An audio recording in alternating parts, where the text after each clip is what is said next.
Saya beri contoh salah satu kisah menarik dalam Alkitab. Yesus menyembuhkan orang yang buta sejak lahirnya.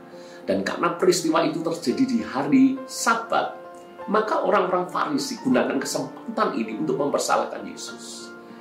Karena itu orang-orang Farisi ini datang kepada si orang tua, si buta ini, dan kemudian minta penjelasan. Yang mengherankan adalah bagaimana jawaban orang tua si buta yang sudah disembuhkan itu. Orang tua si buta yang sudah sembuh ini menjawab seperti ini.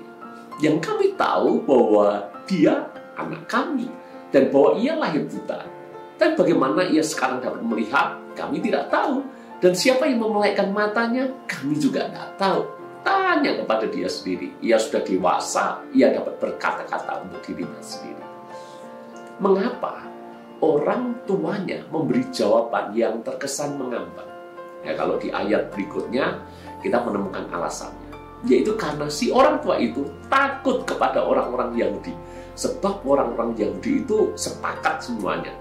Kalau setiap orang yang mengaku Yesus sebagai Mesias harus dikucilkan. Orang tua mana yang tidak senang ketika melihat anaknya yang buta sejak lahir akhirnya bisa melihat. Tapi anehnya gini, rasa takutnya untuk dikucilkan orang-orang Yahudi ternyata lebih gede daripada rasa syukurnya kepada Yesus yang menyembuhkan anaknya yang buta itu. Ini yang saya maksud dengan tekanan massa. Jadi kita bisa saja mengalami situasi yang mana kita takut untuk mengatakan kebenaran karena tekanan massa itu sedemikian kuat. Ada beberapa tokoh juga di dalam Alkitab yang juga gagal ketika menghadapi tekanan massa. Misalnya Abraham itu berbohong dengan mengatakan Sarah adalah saudaranya dan bukan istrinya.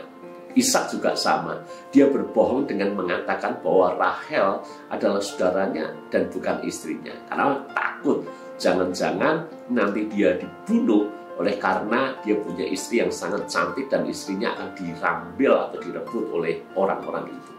Lalu kemudian Petrus menyangkal Yesus, bahkan dia bersumpah tidak kenal Yesus. Kenapa? Ada tekanan massa, ada pertanyaan yang diajukan hamba itu kepada Petrus, apakah engkau murid daripada orang itu? Ketika semua orang korupsi dan memberi tekanan kepada kita untuk melakukan hal yang sama, apa yang kita lakukan? Ketika tekanan massa mempertanyakan iman dan keyakinan kita, apa yang kita lakukan? Ketika tekanan massa mencoba membuat mulut kita bungkam daripada menyuarakan kebenaran, bagaimana dengan kita? Marilah kita punya keyakinan yang teguh. Kalau tekanan massa tak seharusnya bisa mempengaruhi sikap kita.